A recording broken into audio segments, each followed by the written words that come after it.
right. I'm Sonia. And I'm Sonia. My mom, my beautiful mom, Sonia Choquette, is this ancestry. I talked about her on my channel all the time, and I would love her in the flesh. In New Orleans, in her beautiful home. I'm so happy to be here. Yeah, so today we wanted to talk to you a little bit about how to find your spiritual family and community. Probably my mom here is just the best, but it's so important. And if you're blessed to have that within your biological family, hallelujah, and invest in that relationship, spend time together, have fun together. But if you don't have that in your family, and a lot of people don't feel like you're deprived. There is a spiritual community of soul family out there. Definitely. And if you feel it in your heart and you want to connect with that, those people show up. Yeah, and the most important thing, as we talk about every week, of starting to connect, we're on the spirit of going inward.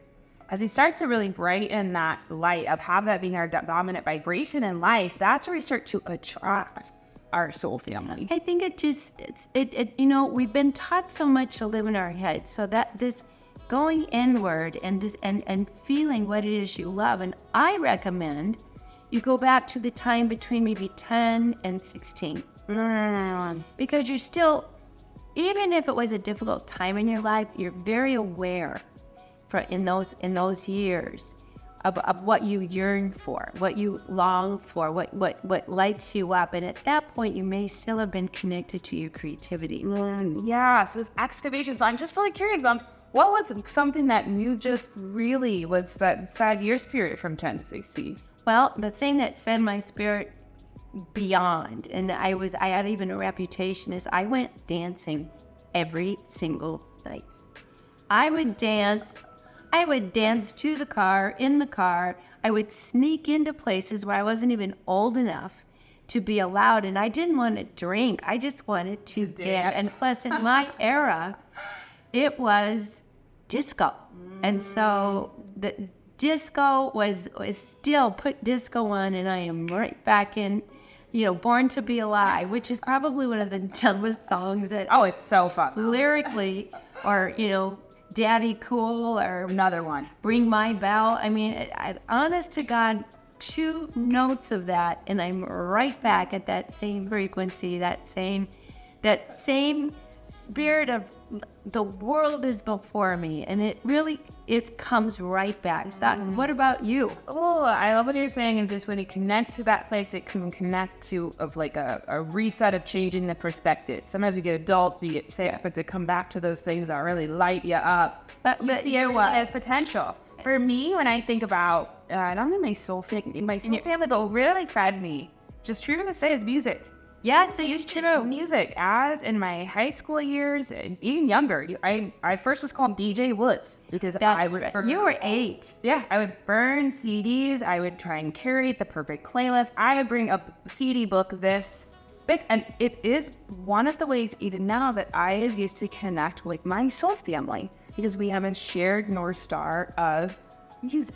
And that is something that I think everyone, when you're young, if you reflect, you'll remember. And to remember means to call back, and to put that back into the essence of who you are.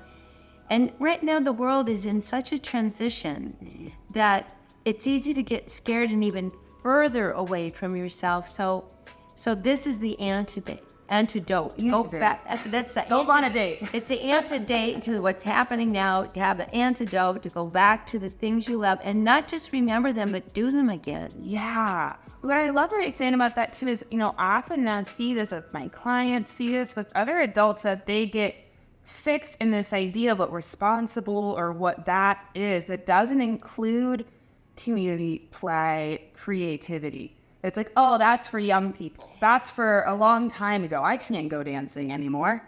And what really blew that myth for me is I came here to New Orleans to spend time with Sonia. We saw Mick Jagger and the Rolling Stones, and Mick Jagger's like almost 80. And he was dancing his tiny butt off like he was 16. Yeah. And there was it never occurred to him to slow down. And so that the idea that I'm old or I'm that's past my time or I need to be, it's just a thought that your body follows.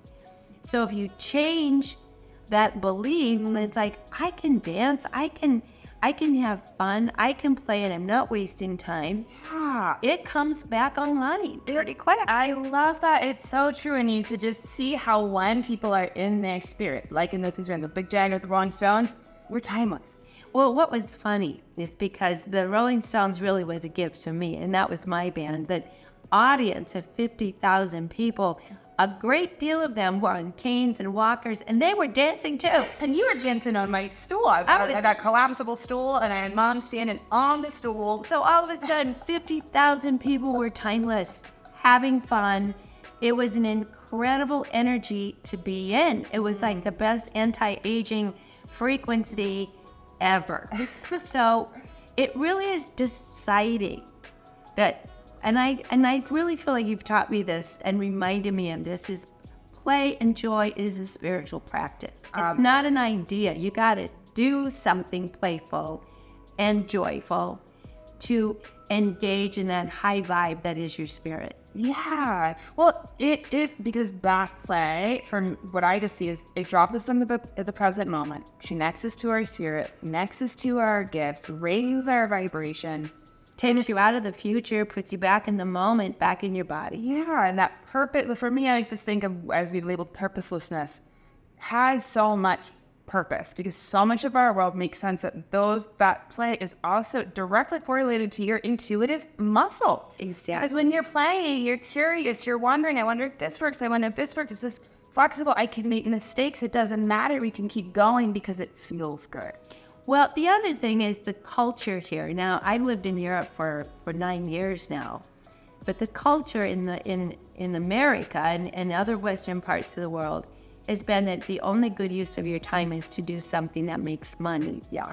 And that, I think, has really lowered the vibration to a very transactional survival mentality. And when we're in that, then other people become competition. Yeah. And that's how you get so isolated and you stay afraid and you stay in negativity. Whereas when you're all playing together, that just goes away. Yeah, and that when we can play, get out of that negativity, or there's even just those transactionals, that's where when you have these synchronistic moments of really recognizing that we all are one spirit. Yeah. Now, when I was at the Rolling Stones, there's the science term, which is basically vibes, the vibe. Right. For us, it's called, and I love this word, collective effervescence. When everybody comes together under a shared experience and is moved into that place of we are all one, that becomes so high. I'm like, that collective effervescence can be had over a dinner table with your friends in a potluck. Absolutely. So I think it's a real tool to think, well, how can I create, even if it's 2 or 3 or 4 people, some kind of collective effervescent treatment. Like, I have a client that I was working with, and he said, I've been estranged from my family for 20 years. I am going to make Christmas. We're going to come together. What can we do? And I said, instead of processing your lives, play a game. Love that. Bring some board games and play charades. And he said, they don't play. And I said, everybody plays. They just have to be invited. Yeah, I love it. And I love also in that, especially if you are 6 sensory, interacting with some different 5 sensories, play can organize our time and our energy so that we don't get stuck in those same, let's talk about what's not working in life. Which is what your ego, third dimension self really loves. I call it a dog chewing on a bone. This to me, just remind you it's all bad. Let me remind you that you'll never get out of this. Whereas you do forget. You go to a different side of your brain and you open your heart when you're in a playful mood and you forget problems. They no longer take up space in your energy and in your life. Well, I love that. Well, Mom, I'm so grateful for you. My favorite person in the whole world. And mine. Here she is in the flesh. I love it. It's so good to be here. So good to be with you. Thank you for having me on your channel. Coming. And if you like this video, leave me a comment. I would love to hear from you. You can always check out my site, soniatully.com, and book a reading, mentoring. Check out our family podcast. It's all related. If you want to work with guides, head to my mom's website, soniachoquette.net, and get her a single card pull reading. She has her tarot deck, you pull a card, and it's a beautiful way to connect with your intuition and spirit. And one of my favorite things about this city within the morning. Well, we're here for you. So, Sonia, I love. Bye. Bye.